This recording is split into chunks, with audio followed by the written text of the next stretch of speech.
Vikramshila IAS coaching institute 14 बीघा ऋषिकेश। इतिहास कर रहे थे हम। Uttarakhand public service commission UKSSC द्वारा जो कराई गई विभिन्न प्रतियोगी परीक्षाएं हैं, उसमें क्या होता है, इतिहास काम आता है आपका, UPSC में काम आता है। और सारी जगह जो होता है ना, इतिहास में जो पॉइंट्स होते हैं वो एक ही होते हैं। ऐसा नहीं होता कि कहीं पर कुछ और कहीं पर कुछ। एक बार पढ़ लो, डीप पढ़ लो, हर जगह पर क्या आएगा, काम आएगा आपके ना। तो भाई आज मुगलकालीन समाज करना, हमने क्या करना है, मुगलकालीन समाज करना है। तो मुगलकालीन समाज में मेंस में भी क्वेश्चन बनेगा, प्री में भी छोटे छोटे क्वेश्चन बनेंगे। प्री में कैसे बनेंगे वो बताता रहूंगा बीच बीच में मैं। तो मुगलकालीन समाज भाई 2 वर्गों में बटा था। किसमें? 2 वर्गों में बटा था। एक था धनी वर्ग और एक था जनसाधारण। एक था धनी वर्ग और एक था जनसाधारण। जनसाधारण में आते थे किसान, दस्तकार, श्रमिक। अगर वर्तमान की बात करूं तो समाज कितने भागों में बटा हुआ है? कैसे? वर्ण नहीं बोल रहा हूं मैं, समाज बोल रहा हूं। समाज कितने वर्गों में बटा हुआ वर्तमान समय में? भाई एक उच्च वर्ग है जिसके पास इतना है कि जिसकी इनकम क्या हो रही, चाहे कोरोना हो रहा चाहे कुछ भी हो रहा, उसकी इनकम कई हजार और कई लाख गुना में क्या हो रही, बढ़ रही है प्रति वर्ष। एक हो गया निम्न वर्ग। निम्न वर्ग मतलब जिसके पास नहीं है, बहुत कम है। और एक हो गया मध्यम वर्ग। कौन सा? मध्यम वर्ग। और उस मध्यम वर्ग में कौन है? आप लोग, हम लोग, सब किस में आ रहे हैं? बल्कि उसके भी 2 पार्ट होते हैं, एक उच्च मध्यम वर्ग, एक निम्न मध्यम वर्ग। ऐसे निम्न वर्ग होता है। एक निम्न वर्ग में भी क्या हो गया, उच्च निम्न वर्ग और निम्न निम्न वर्ग। जो नीचे है स्थिति, जो फुटपाथ पे सो रहा है, जो उसकी तो स्थिति क्या है, बहुत ही बुरी है। ठीक है। उससे ऊपर वाले को सरकार क्या कर रही है, सुविधाएं देने का प्रयास कर रही है। आपने देखा होगा जितनी भी योजनाएं हैं, सस्टेनेबल डेवलपमेंट अगर हम बोल रहे हैं तो उसमें क्या बोल रहे हैं हम? सॉरी, सस्टेनेबल डेवलपमेंट नहीं, क्या बोल रहे हैं हम? समावेशी विकास। क्या बोल रहे हैं? समावेशी विकास। जब हम बोल रहे हैं तो समावेशी विकास में हम यही बात तो कर रहे हैं कि नीचे वाला जो फुटपाथ पर सोया हुआ, उस तक भी योजनाएं क्या होनी चाहिए, पहुंचनी चाहिए। और आप लोग और हम लोग जो आप तैयारी कर रहे हो ना, इसलिए कर रहे हो क्योंकि आप क्या हो, मध्यम वर्ग में हो। क्या हो? मध्यम वर्ग में हो। फिर आपके सुविधाओं के हिसाब से उच्च और निम्न में बांट सकते हैं उसको। हम क्या कर सकते हैं, उच्च मध्यम वर्ग और निम्न मध्यम वर्ग में बांट सकते हैं। कुछ लोग हो सकता है उच्च मध्यम वर्ग में हो और हो सकता है कुछ लोग क्या हो, निम्न मध्यम वर्ग में हो। ठीक है। तो सरकार क्या होती है, आपने देखा होगा कि जो ज्यादा योजनाओं को देखेंगे आप, तो उसमें क्या होगा कि निम्न वर्ग को ज्यादा योजनाओं का लाभ प्राप्त होगा। क्यों होगा? क्योंकि उनको ऊपर करना है। क्या करना है? उनको मध्यम वर्ग तक लेके आना है। उच्च वर्ग, उसका प्रभाव हमेशा से ही क्या रहा है। अब रहा मध्यम वर्ग। मध्यम वर्ग में क्या है कि जैसे उच्च मध्यम वर्ग है तो वो योजनाओं से उतना लाभान्वित नहीं हो पाता। जैसे एक छोटा सा एग्जांपल दे रहा हूं मैं कि माना कोई योजना है, जैसे वो 5 लाख रुपए तक का इलाज, क्या आयुष्मान कार्ड अब तो बनने लगा है, लेकिन स्टार्टिंग में क्या हुआ कि निम्न वर्ग का तो बन गया लेकिन उच्च मध्यम वर्ग का नहीं बना, क्योंकि उसके बाद राशन कार्ड नहीं था। या राशन कार्ड के भी प्रकार हैं कि भाई निम्न वर्ग के लिए तो इतना, लेकिन उच्च मध्यम वर्ग के लिए नहीं। जो टैक्स पे ज्यादा टैक्स दे रहा है तो वो उसमें नहीं आएगा। राशन कार्ड नहीं तो फिर योजना का लाभ नहीं। धीरे धीरे फिर उसको क्या किया गया, दिया गया सभी लोगों को, है ना। तो भाई मुगल काल में भी 2 वर्गों में बटा था, धनी वर्ग और जनसाधारण। जनसाधारण में मैंने बता दिया, किसान हो गया, दस्तकार हो गया, श्रमिक हो गए, ये सब किस में आते थे, जनसाधारण में आते थे। उच्च वर्ग के लोगों में अधिकतर कौन होते थे, मनसबदार होते थे, जागीरदार होते थे, जमींदार लोग होते थे, राजकीय संरक्षण प्राप्त सरकारी अधिकारी होते थे, है ना। ये लोग बहुत ही ऐश्वर्य से रहते थे और विलासिता का जीवन व्यतीत करते थे। क्या करते थे? तो कभी दुखी मत होना कि हमारे पास ही ज्यादा पैसा नहीं है। ज्यादा पैसा विलासिता लेकर आती है। क्या लेकर आती है? बहुत कम लोग होते हैं जो क्या कर पाते हैं, अपने आप को कंट्रोल कर पाते हैं। जब ज्यादा धन आ जाता है, जब ज्यादा नाम हो जाता है, तो वो किस तरफ लेके जाता है व्यक्ति को, विलासिता की ओर ले जाता है। और विलासिता शरीर के लिए, आत्मा के लिए, किसी भी चीज के लिए क्या नहीं होती है, अच्छी नहीं मानी जाती। इतना समझ में आ गया। तो जब भी कभी अधिकारी बनो तो अपनी तनख्वाह पर ही गुजर बसर करना, एक्स्ट्रा लेने का प्रयास मत करना। जो लोग एक्स्ट्रा लेते हैं वो लोग फिर बहुत क्या करते हैं, आगे चलकर दुख झेलते। इतना समझ में आया। सरकार देती है, इतना पर्याप्त देती है आपको, जिसमें आप अपना क्या कर सको, गुजर बसर कर सको। ठीक है। तो ये लोग बड़ी बड़ा विलासिता का जीवन बिताते थे। बादशाहों और राज्य के बड़े बड़े सरदारों के हरम में हजारों स्त्रियां, उपपत्नियां, रखेल, दासियां रहती थी। क्या रहती थी? दासियां रहती थी। अकबर के हरम में 5,000 स्त्रियां थी। कितनी? 5,000 स्त्रियां थी। इसी प्रकार की स्थिति अन्य बादशाहों की भी थी। मतलब इनका अगर आप वो देखोगे ना, Harish Chandra Verma first and Harish Chandra Verma second को पढ़ना कभी, इनकी जब आप दिनचर्या पढ़ते हो ना, तो इनकी दिनचर्या बस क्या बताऊं, पूरी विलासिता में डूबी हुई दिनचर्या थी। भले ही हम बोलते हैं कि ये अभियान किया, वो अभियान किया, लेकिन जो इनका जीवन था वो अत्यधिक विलासिता में क्या था? डूबा हुआ था। जहांगीर का तो पता ही है आपको, है ना। अकबर भी आपको पता है कि अपने लास्ट में क्या रहा? बड़ा परेशान रहा। क्या रहा? परेशान रहा। तो ये लोग रोगों से ग्रसित हो जाते थे अत्यधिक विलासिता के कारण। कैकुबात का एग्जाम्पल मैंने दिया था आपको। जब तक बलबन के संरक्षण में रहा तब तक बड़ा अनुशासित रहा। जैसे ही दादाजी मरे, बलबन मरा, कैकुबाद ने क्या कर दिया? विलासिता शुरू कर दी। 18 साल का नवयुवक था और 1-1.5 साल में ही उसको क्या? लकवा मार गया। क्या मार गया? तो कंट्रोल करना पड़ता है, अपनी इंद्रियों को वश में करना पड़ता है। जिह्वा पर क्या पंच, जो आपकी इंद्रियां हैं उनको क्या करना पड़ता है? वश में करना पड़ता है। ठीक है, तभी जाके क्या होता है? व्यक्ति स्वस्थ जीवन व्यतीत करता है। आगे, राजा मानसिंह के हरम में भी 1500 स्त्रियां थी की। ठीक है। मुगल बादशाहों में एकमात्र औरंगजेब था जो अपनी एक पत्नी के प्रति ही समर्पित था। वैसे तो इसने 4 विवाह किए थे। क्या किए थे? 4 विवाह किए थे। इसकी जो पत्नी थी वो ईरान से थी, ईरान के राजा की बेटी। ईरान, फारस, और फारस भी छोटा मोटा राजघराना तो था नहीं, तो मजबूरी थी भाई क्या देनी? रिस्पेक्ट देनी। किसको? किसको? रबिया दुर्रानी को। किसको? अरे भाई, औरंगजेब की वाइफ का नाम क्या था? रबिया दुर्रानी। रबिया दुर्रानी का मकबरा सुना है आपने? औरंगाबाद, जिसको फूहड़ ताजमहल कहते हैं। जब वो मरी तो उसके लिए बोला होगा उसने भी, रबिया दुर्रानी ने, कि आपके पापा ने मुमताज महल सास जी के लिए क्या किया? सासू जी के लिए ताजमहल बनाया, आप भी बना के रखो मेरे लिए।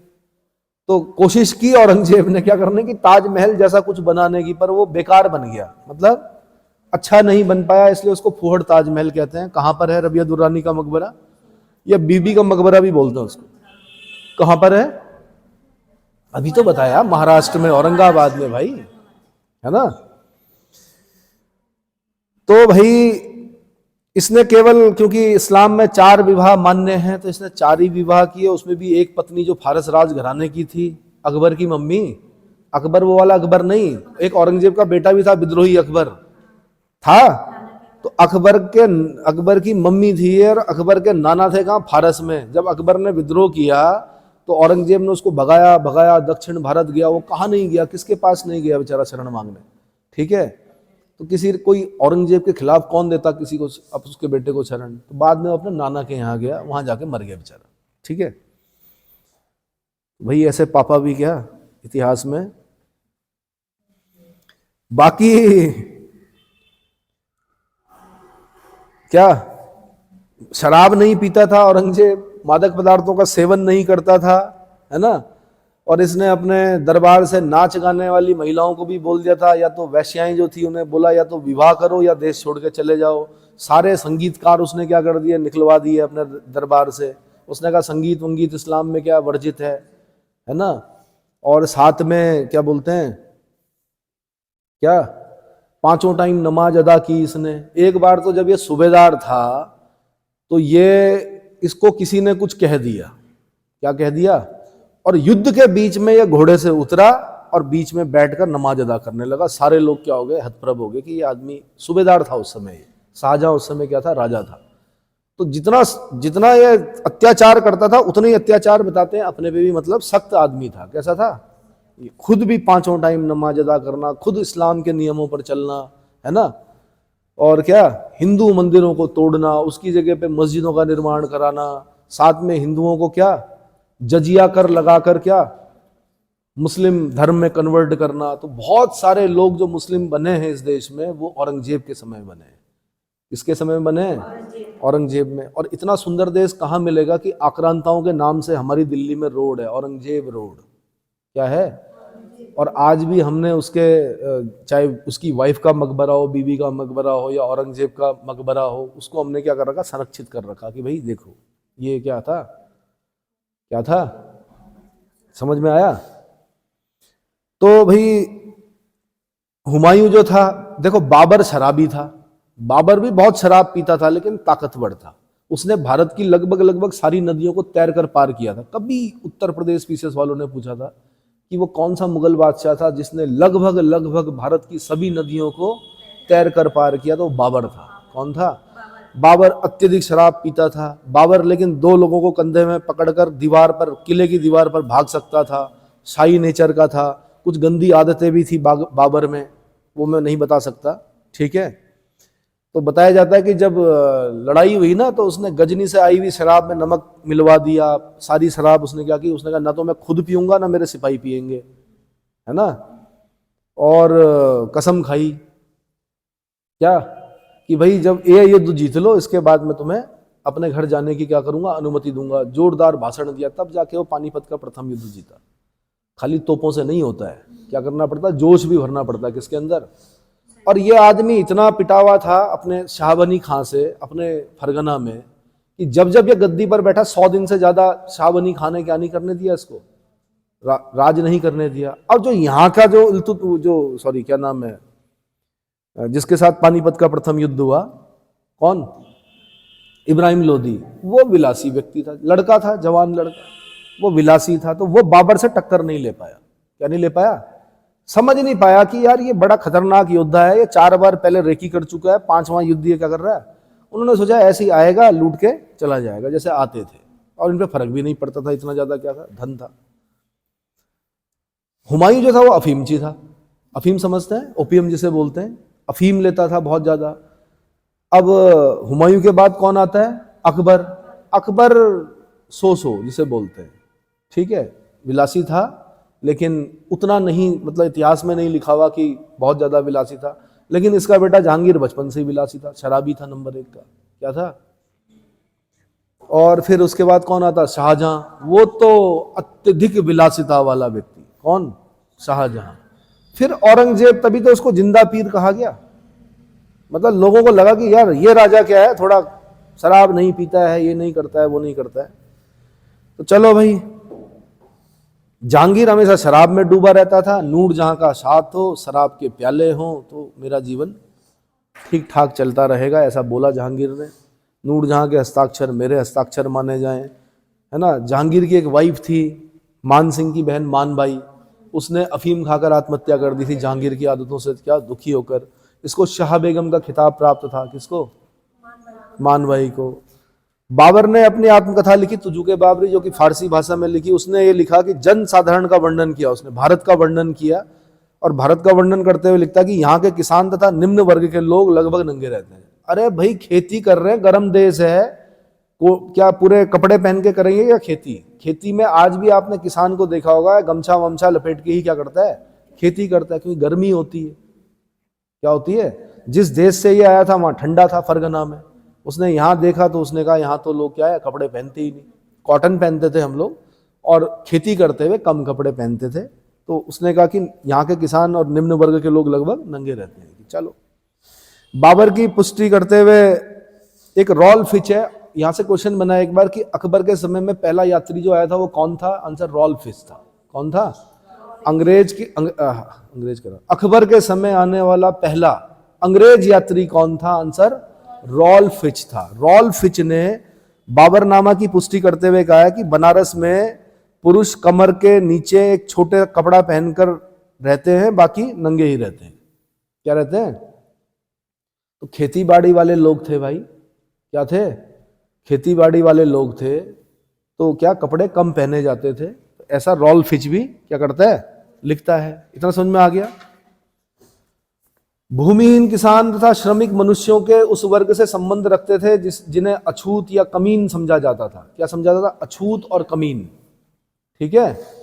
भूमिहीन किसान और श्रमिक मनुष्यों के उस वर्ग से संबंध रखते थे जिन्हें अछूत और कमीन समझा जाता था। यानी छुआछूत आ गया था इस देश में बहुत ज्यादा, और ये हम बाद में भी देखते हैं, मतलब जब हम एंशेंट में भी लास्ट में देखते हैं तो हम देखते हैं कि छुआछूत आ गया था। अब क्यों आया था भाई ये मैं नहीं बता सकता, लेकिन अभी बीच में हमने देखा कि छुआछूत तो अभी इस जमाने में भी आया। किस जमाने में? जो कोरोना आया तो घर के अंदर ही लोगों ने एक दूसरे को नहीं छुआ, है ना। तो बताया जाता है कि प्रत्येक 100 साल में एक बार बीमारी आती है। क्या आती है? बीमारी आती है।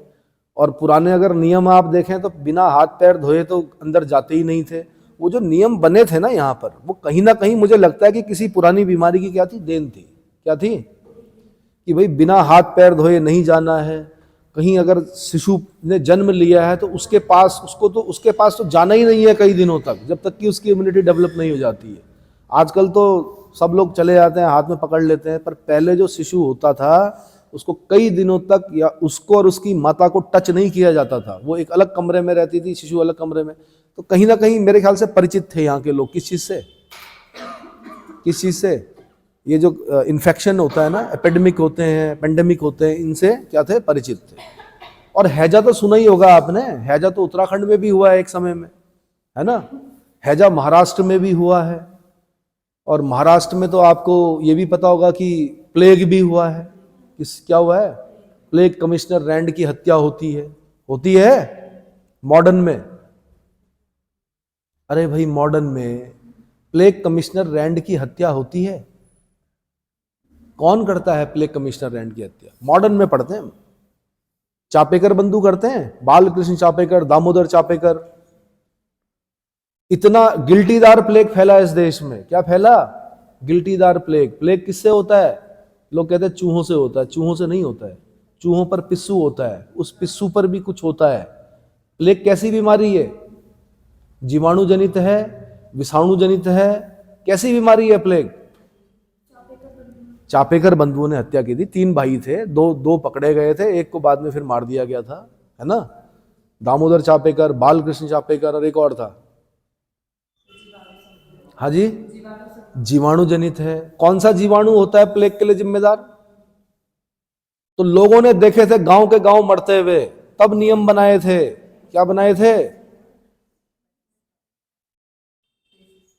हाँ बिल्कुल, पेस्टिस।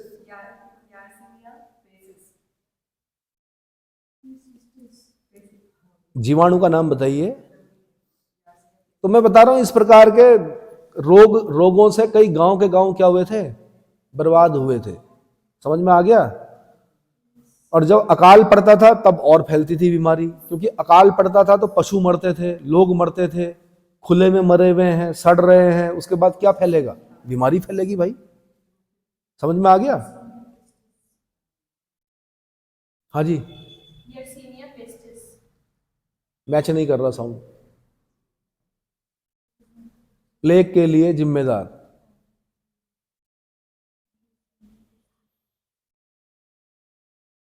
इसीलिए तो बिल्ली मारना क्या था? पाप था। क्या था? क्यों था? सोने की बिल्ली बनानी पड़ती बिल्ली मारने के बाद। क्यों बनानी पड़ती है? बिल्ली होगी तो चूहों को खाएगी, चूहों को खाएगी तो चूहे नहीं होंगे ज्यादा। चूहे नहीं होंगे तो क्या होगा? 2 चीजें होंगी। एक तो अनाज नहीं खाएंगे वो चूहे, और दूसरा प्लेग नहीं फैलेगा। क्या नहीं फैलेगा? अब बिल्ली भले ही आपके दूध पे बार बार डाका डाल रही है, मन कर रहा है कि बिल्ली को क्या कर दें? तोड़ दें उसकी गर्दन, लेकिन नहीं मार सकते, क्योंकि अगर सारी बिल्लियां आपने मार दी तो क्या होगा? चूहे हो जाएंगे। चूहे होंगे तो प्लेग होगा। समझ में आ रहा है? जबकि बिल्ली चोर होती है। क्या होती है? उसकी प्रवृत्ति है चोरी करना। और कुत्ते की प्रवृत्ति है, अगर आप उसको डबल बेड में ना रखो, अगर उसको आप ना सिखाओ, तो वो दहलीज पे रहेगा। कुत्ते की जगह कहाँ है? दहलीज। लेकिन बिल्ली क्या है? देखेगी कब मालिक गए और कब दूध पे क्या करना है? डाका डालना है। लेकिन फिर भी नहीं मारना है बिल्ली को। वो जानते थे इस सिस्टम को क्या करना कि भाई बिल्लियां अगर गांव में नहीं रहेंगी तो चूहे ज्यादा हो जाएंगे। चूहे होंगे तो क्या होगा? और अगर हम साफ सफाई नहीं रखेंगे, हाथ पैर नहीं धोएंगे, अगर लिपाई पुताई नहीं करेंगे किसकी? घर की। दीपावली में अगर लिपाई पुताई नहीं करेंगे तो गंदगी होगी, गंदगी से मक्खियां होंगी, मक्खियों से क्या होगा? हैजा होगा। और जैसे हमने 50 साल पहले देखा था, गांव खत्म हो गया था, 2-4 लोग बचे थे, फिर दोबारा वैसा हो जाएगा। इसलिए साफ सफाई पे ध्यान दिया जाता था। ठीक है, चलो जी। तो मुगल कालीन समाज में भाई पर्दा प्रथा थी। पर्दा प्रथा कब होती है? जब आक्रांता आते हैं। क्या आते हैं? क्या आप लोग पर्दा करके जा रहे हो बालिकाओं? जरूरत है। लेकिन अगर माना आक्रांताओं से ग्रसित हो जाए ये देश, वैसे तो होगा नहीं क्योंकि ये कौन सा है, नया भारत है, पर माना अगर ऐसा होता कि हम पुराने जमाने में होते और हमें ये पता चलता कि शकों ने आक्रमण कर दिया, कुषाणों ने आक्रमण कर दिया, और क्या कर दिया, किसने, मुगलों ने आक्रमण कर दिया, है ना, टर्कों ने आक्रमण कर दिया, तो तब क्या होता? तब इसी प्रकार की कुप्रथाएं आती। महिलाओं की सुरक्षा क्या होता है, पहला कार्य होता है किसी भी समाज का। तो पर्दा प्रथा आ गई थी तो कुरीति, लेकिन ये कुरीति आई कहां से? आक्रांताओं की वजह से आई। ठीक है, पर्दा प्रथा थी भाई मुगलों के समय में। बाल विवाह थे, बचपन में निपटा दिया भाई। क्या? क्योंकि जीवन प्रत्याशा ज्यादा थी नहीं, लाइफ एक्सपेक्टेंसी ज्यादा नहीं थी। बाल विवाह, विधवा विवाह, भाई विधवा विवाह का निषेध था, विधवा का जीवन बड़ा कठिन होता था। ठीक है, बहु विवाह था, बहुत सारे विवाह करते थे, बहुत सारे बच्चे होते थे, 10 बच्चे हो रहे तब उसमें से 2-3 बच रहे हैं, बाकी बच्चे क्या किसी ना किसी बीमारी से क्या हो रहे हैं। आज तो इसलिए हो रहा है हम दो हमारे दो, क्योंकि क्या है, स्वास्थ्य सुविधाएं हैं। क्या है? स्वास्थ्य सुविधाएं हैं। पहले तो लोग, अभी ज्यादा पुरानी बात नहीं कर रहा, आज से मैं 30-40 साल पहले की बात कर रहा हूं, लोग बीपी से मर जाते थे। किससे?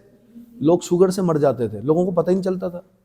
कुछ लोग तो ऐसे बेवकूफ थे कि शुगर हो गया, चलो अब नमक ज्यादा खाओगी, उससे क्या होगा, शुगर कम हो जाएगा, है ना।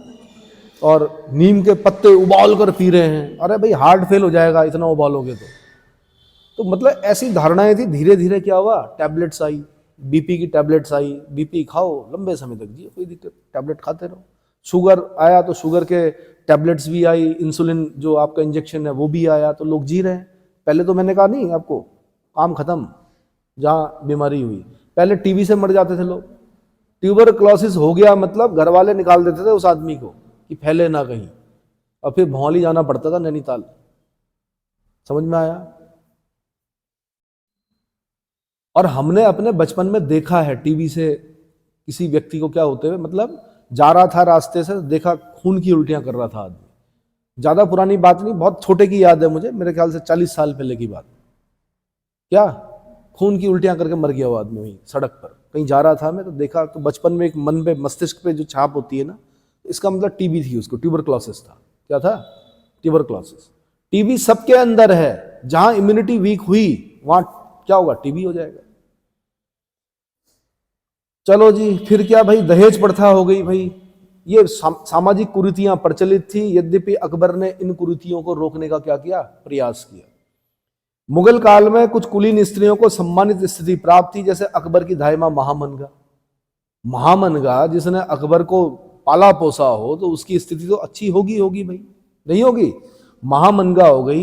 ये 1560 से 62 तक जो पेटीकोट सरकार बोलते हैं, या जिसको हम क्या बोलते हैं, पर्दा शासन बोलते हैं, वो चलाया इसने। राज्य की सर्वा सर्वे रही, सर्वे सर्वा रही है कौन? महामनगा।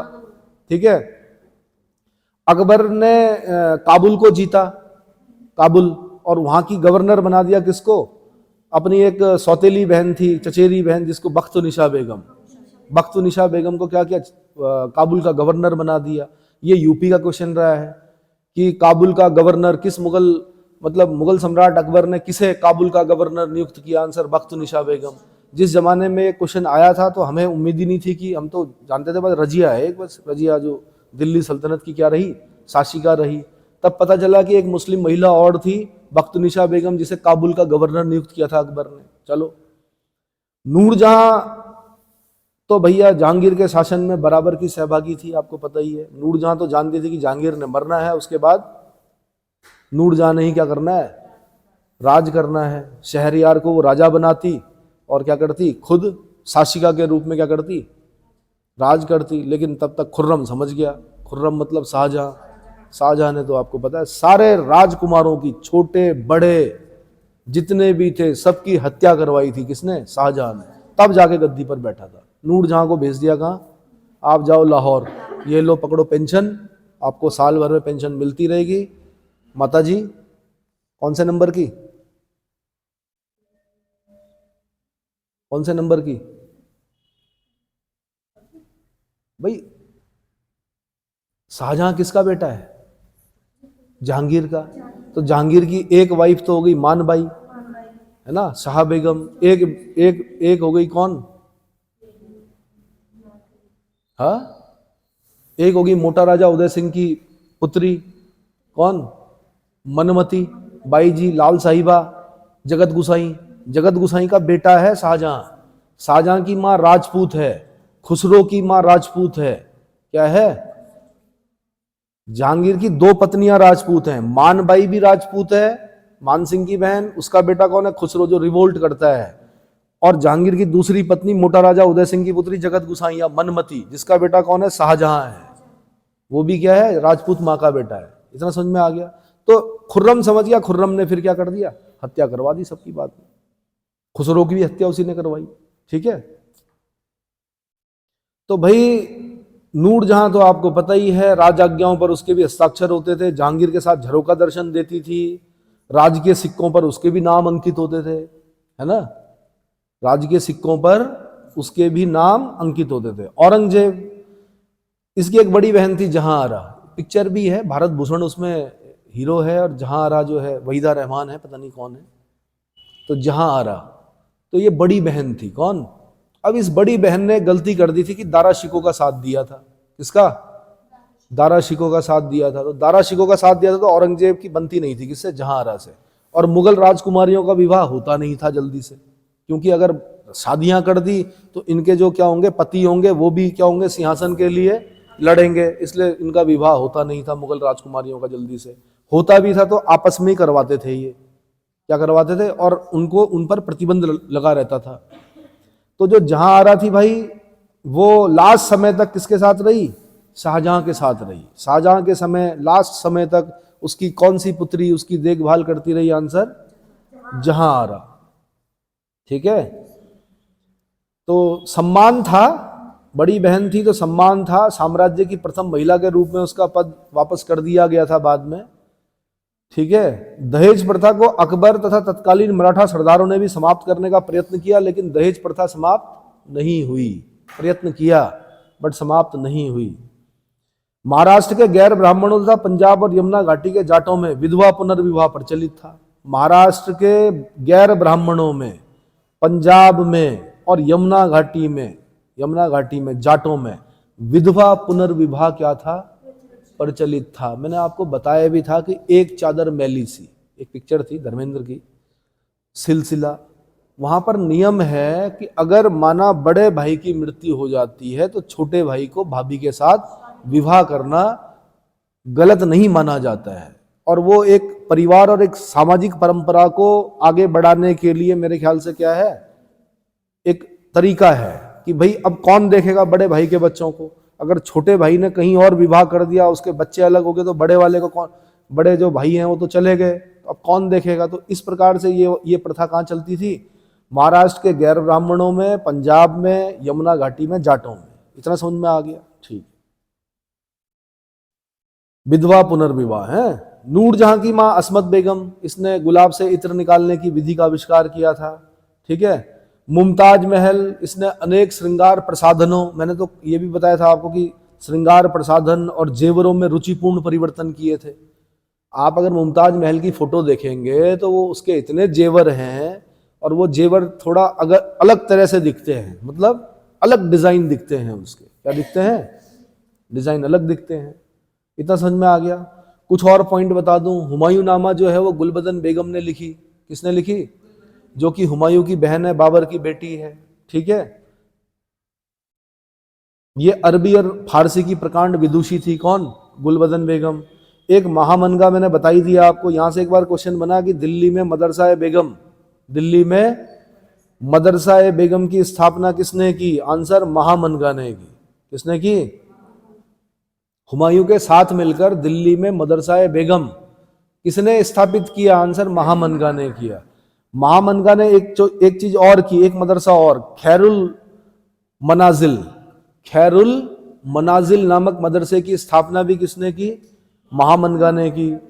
नूरजहां के बारे में बता दूं, जुनता गुट की हेड थी नूरजहां। इसके गुट को क्या बोलते थे, जुनता गुट। इस गुट में कौन कौन थे, इसका पापा था मिर्जा गयास बेग, मिर्जा एतमातुद्दौला, इसका पापा। इसकी मम्मी थी असमत बेगम, है ना। और कौन थे? इसका भाई था आसफ खां, इसमें खुर्रम भी था पहले। बाद में मैंने कहा खुर्रम अलग हो गया, जब समझ गया खुर्रम की भाई मम्मी क्या करने वाली हैं, हथियाने वाली हैं नूरजहां, तो वो अलग हो गया। तो उसका ससुर भी अलग हो गया, कौन? आसफ खां।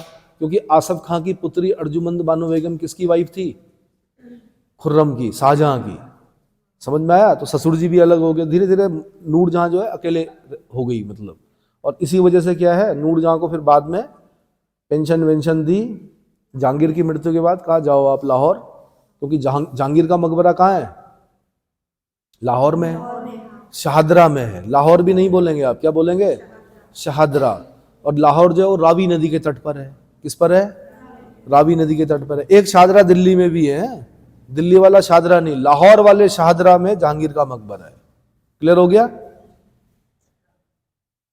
बाबर का मकबरा कहाँ है? पहले उसको राम बाग में दफनाया गया था, आराम बाग में, नूर अफगान भी बोलते थे। बाद में उसको उसकी बताई हुई जगह पे दफनाया गया, कहाँ? काबुल में। उसने मरने से पहले ही बोल दिया था मुझे काबुल में दफनाना भाई, यहां मत दफनाना। ठीक है, यहां दफनाते ज्यादा इज्जत होती, यहां दफनाते ज्यादा इज्जत होती मकबरे की। कहां दफना रखा? जहां कोई जाता भी नहीं। कभी देखना यूट्यूब पे बाबर के मकबरे को। ठीक है, बाबर के बाद कौन? हुमायूं का मकबरा। हुमायूं का मकबरा कहाँ है? दिल्ली में है। कहां पे है? दिल्ली में है। और दिल्ली में क्या है भैया? बड़ा सुंदर मकबरा है हुमायूं का मकबरा।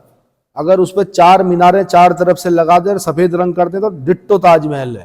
ताजमहल किसकी नकल है? हुमायूं के मकबरे की नकल है। किसकी नकल है? अब हुमायूं के बाद कौन हुआ? अकबर। अकबर का मकबरा कहाँ है? सिकंदरा में है। आगरा से थोड़ी दूर में पड़ता है सिकंदरा। अकबर का मकबरा कहाँ है? सिकंदरा। ओ, औरंगजेब के समय में जाटों का विद्रोह हुआ था, तो सिकंदरा के मकबरे को लूटा जाटों ने। कौन था वो जाट? जाट नेताओं का सही क्रम बताया था मैंने। सबसे पहले गोकुल था, फिर राजा राम और राम चेरा था ना। तो राजा राम और राम चेरा ने क्या किया? क्या किया भाई? मकबरे को लूटा, उसकी हड्डियों को निकाल और जला दिया। याद आया? उसके बाद कौन बना? गोकुल बना। गोकुल के बाद राजा राम और राम चेरा। और उसके बाद कौन बना? बदन सिंह चूड़ामन। याद आया? चूड़ामन, बदन सिंह, ये जाटों के नाम याद आए? जाटों का सही क्रम बता दो मुझे जरा। और फिर बाद में क्या किया था उन्होंने? जाट राज्य की स्थापना की थी। याद आया? अरे भैया, जाटों का अफलातून किसे कहा जाता है? क्वेश्चन बनता है कई बार। जाट नेताओं का सही क्रम ढूंढो।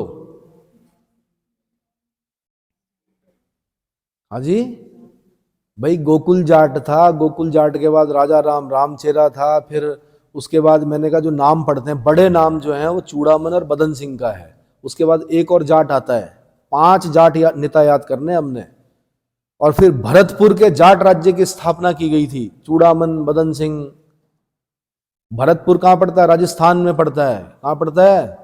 Bharatpur sanctuary, bird century.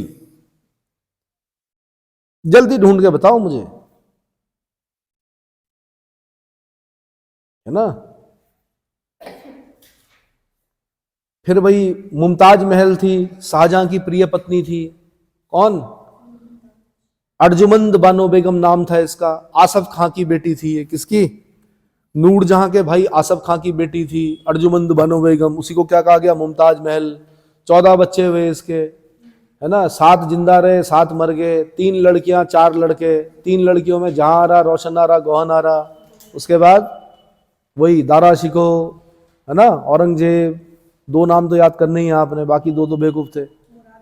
मुराद बख्श और शाह सुजा, ये 2 तो बेवकूफ थे। ये तो 2 नाम याद रखने आपने। किसका? दारा शिको और औरंगजेब का नाम याद रखना। फिर क्या हुआ था भाई? फिर प्रसव पीड़ा के कारण बुरहानपुर में इसकी मृत्यु हो गई थी। किसकी? किसकी? मुमताज महल की। पहले इसको बुरहानपुर में दफनाया गया, बाद में इसको ताजमहल में दफनाया गया। समझ में आ गया? शाहजहां और मुमताज महल को कहां दफना रखा है? ताजमहल में दफना रखा। समझ में आ गया? फिर वही जहां आ रहा, शाहजहां की बड़ी पुत्री थी, बड़ी धार्मिक सात्विक विचारधारा की महिला। उत्तराधिकार युद्ध में दारा शिकोह का पक्ष ले लिया, ये गलती कर दी इसने। गलती क्या की, सही थी, दोनों एक ही सिलसिले से, कादरी सिलसिले से थे दोनों, सूफी मत में वो थे ना, दीक्षित थे ये, क्या थे, दोनों भाई बहन कादरी सिलसिले को मानते थे। किसको? कादरी सिलसिले को मानते थे। तो शाहजहां जब बंदी बनाया गया तो शाहजहां के साथ रही है कौन? जहांआरा। तो पुरानी पिक्चर देखना, मैंने कहा भारत भूषण और वहीदा रहमान है, कौन है ध्यान नहीं आ रहा मुझे। ऐ सनम आज ये कसम खाएं, कुछ इस प्रकार के गाने हैं उसमें, है ना। दिल की दुनिया से दूर हो जाएं, ठीक है। चलो, बैतुल उलूम नामक पुस्तकालय की स्थापना की भाई किसने? जैबुनिशा ने। जैबुनिशा से क्वेश्चन बनता है कि बैतुल उलूम नामक पुस्तकालय की स्थापना किसने की? आंसर जैबुनिशा ने की। जैबुनिशा कौन थी? औरंगजेब की पुत्री थी। किसकी थी? औरंगजेब की पुत्री थी। तो जो अब भाई औरंगजेब की बेटी जैबुनिशा और बेटा कौन? अकबर। और भी थे, आगे चलकर मुअज्जम, आजम, ये पढ़ेंगे हम, है ना। जो बाद में राजा बनता है, मुअज्जम बनता है ना, औरंगजेब का बेटा। बहादुर शाह फर्स्ट और शाह आलम फर्स्ट के नाम से गद्दी पर बैठता है, वो अलग है। लेकिन एक और बेटा इसका अकबर, जो विद्रोह करता है, किसके समय में? औरंगजेब के समय में। मैंने कहा अकबर सम्राट अकबर नहीं, एक अकबर इसका बेटा भी है औरंगजेब का, वो विद्रोह करता है। तो ये बहन है भाई, अपने भाई के साथ क्या करेगी? पत्र व्यवहार करेगी। पापा से तो सब परेशान थे ही, बहन भी परेशान थी, और क्या, बेटा तो था ही कौन? अकबर। विद्रोह किया। बाकी वो चार जो थे वो बेवकूफ, बाद वाले लेटर मुगल, वो इस इंतजार में रहे कि पिताजी मरेंगे। पिताजी मरे ही नहीं, 80-82 साल का हो गया, तब जाके मरा औरंगजेब का बुढ़ापे में, तब 60-62 में जाके बना कौन? मुअज्जम। समझ में आया? तो औरंगजेब बड़ा स्ट्रिक्ट था भाई। जैबुनिशा को क्या कर दिया उसने? जैबुनिशा को क्या कर दिया? निर्वासित कर दिया। क्यों? कि तू अपने भाई अकबर के साथ क्या कर रही? पत्र व्यवहार कर रही है। किसी बेटी को उसने क्या कर दिया? शायरी लिखने के चक्कर में जेल में बंद कर दिया। कि शायरी क्यों कर रही है तू? मना है इस्लाम में लिखना। अब भाई उस जमाने के लोग थे, क्या करते? खाली बैठ के, मोबाइल तो था नहीं, है ना, या तो फेसबुक देखते, व्हाट्सएप देखते, अगर उस जमाने में होता तो। हाँ जी, हाँ मैंने बोला आपको, ऐ सनम आज ये कसम खाएं, मुड़ के अब देखने का नाम ना लें, और दुनिया से दूर हो जाएं, है? हाँ, और दुनिया से दूर हो जाएं। इसमें जो हीरो हैं वो भारत भूषण है, बड़े सुंदर हीरो उस जमाने के, लेकिन इनका बुढ़ापा बहुत गरीबी में बीता गई। लास्ट में कोई नहीं पूछता है। इसीलिए अब के जो एक्टर एक्ट्रेस हैं वो समझ गए कि पैसा ही इस दुनिया का भगवान है, पैसा, तू भगवान है कैसा, क्या समझ गए? इसलिए अधिक से अधिक जितने खिलाड़ी हैं, खेल पे ध्यान हो ना हो, एड पे ध्यान रहता है, क्योंकि पैसा कहाँ से आता है? एड से। तो लोग कमा के रख दे रहे हैं, क्योंकि पता है बाद में कोई नहीं पूछने वाला कि कौन सचिन और कौन सहवाग, कोई नहीं पूछता है बाद में, है ना। कपिल देव को कौन, ठीक है थोड़ा बहुत पूछ रहे हैं, लेकिन उतना सम्मान नहीं दे रहे हैं जितना देना चाहिए। वर्ल्ड कप लेके आए थे यार उस जमाने में कपिल देव, है ना। खुद ही बॉल कर रहे हैं और खुद ही भागकर बाउंड्री पे कैच पकड़ रहे हैं। सोच सकते हो आप? तब जाके वर्ल्ड कप आया था हमारा। खुद ही बॉलिंग कर रहे थे और बॉलर ही भागकर क्या कर रहा है? कैच पकड़ रहा है। कौन थे वो? कपिल देव, हरियाणा के। तो लेकिन क्या उतना सम्मान नई जनरेशन में है कपिल देव के लिए? नहीं। हम लोगों के अंदर तो है, गावस्कर के लिए है, कपिल देव के लिए है, सचिन के लिए है, सहवाग के लिए, ठीक है। और फुटबॉल के जो प्लेयर हैं कौन? छेत्री जी, उनके लिए है। और हर उस महिला के लिए है, पीटी उषा के लिए है, कर्णेश्वरी, मल्लम कर्णेश्वरी के लिए है, जिन जिन लोगों ने क्या किया? योगदान दिया देश में खेलों के लिए। बछेंद्री पाल के लिए है, चंद्रप्रभा एतबाल के लिए है ना। हाँ जी, हाँ, मैरी कॉम के लिए है ना। असली हीरो यही हैं जो देश के लिए क्या कर रहे हैं? कुछ कर रहे हैं। असली हीरो वो नहीं है। कौन? जिन्हें आपने बना रखा है। तो भाई बैतुल उलूम नामक पुस्तकालय की स्थापना किसने की? जैबुनिशा ने। किसने? जैबुनिशा ने। ऐसे ही भाई असमत बेगम इत्र बनाने की विधि गुलाब से, कौन? नूरजहां की मम्मी। तो भाई बैतुल उलूम भी बता दिया मैंने। अब हमने पढ़ना है मुगल बादशाहों की धार्मिक नीति। क्या पढ़ना है? मुगल बादशाहों की धार्मिक नीति। समय बता दीजिए मुझे कितना हो गया।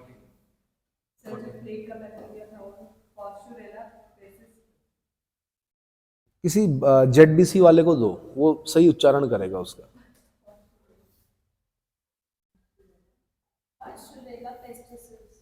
पॉस्चुरेला पेस्टिस, यह है प्लेग का जीवाणु।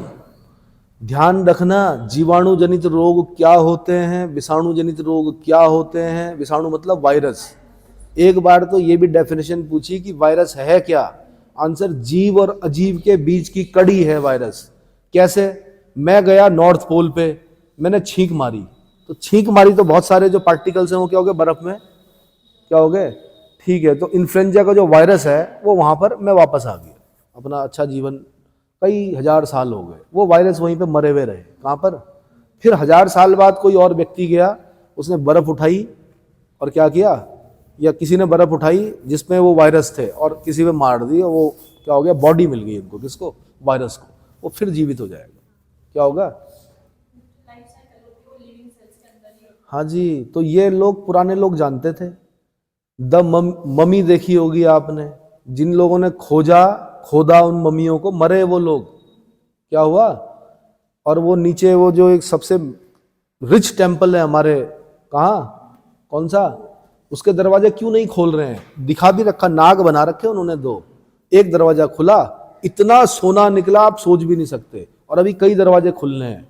तो तिलिस्म बोलते हैं उसको, कि तिलिस्म लगा रखा जी, कुछ ऐसा कर रखा उन्होंने कि वहां जाएगा आदमी तो मर जाएगा भाई। कुछ ना कुछ पता नहीं क्या जीवाणु है, विषाणु है, जहर है, क्या है, कुछ पता ही नहीं चल रहा। कौन सा मंदिर है भैया?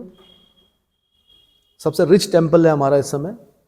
देखो, चढ़ावे के हिसाब से तो शिरडी बन गया है रिचेस्ट टेम्पल। पहले कौन था? तिरुपति बालाजी था। कौन था? अब शिरडी में सबसे ज्यादा चढ़ावा चढ़ रहा है। और शिरडी वाले बाबा भी तभी बाबा कहलाए, उनका वास्तविक नाम चांद मोहम्मद था। ठीक है, बाद में शिरडी के साईं बाबा, क्योंकि प्लेग फैला हुआ था, नहीं हैजा फैला हुआ था, उस हैजे से उन्होंने उस क्षेत्र की क्या की थी, कुछ रक्षा की थी। तो उसके बाद क्या हुए थे वो, लोगों की समझ में आया था कि बाबा है कोई। ठीक है, ये है पद्मनाभ स्वामी मंदिर के दरवाजे जिस दिन खुल गए, तो एक दरवाजा जब खुला तो वहां से कई टन सोना निकला। अभी तो कई दरवाजे हैं, इतना सोना था हमारे देश में। 7 दरवाजे, 6 दरवाजे और हैं। तो उम्मीद अभी समझ में आया होगा। इसके बाद मैं आपको मुगल बादशाहों की धार्मिक नीति कराऊंगा। ठीक है, इसमें इतना काफी है।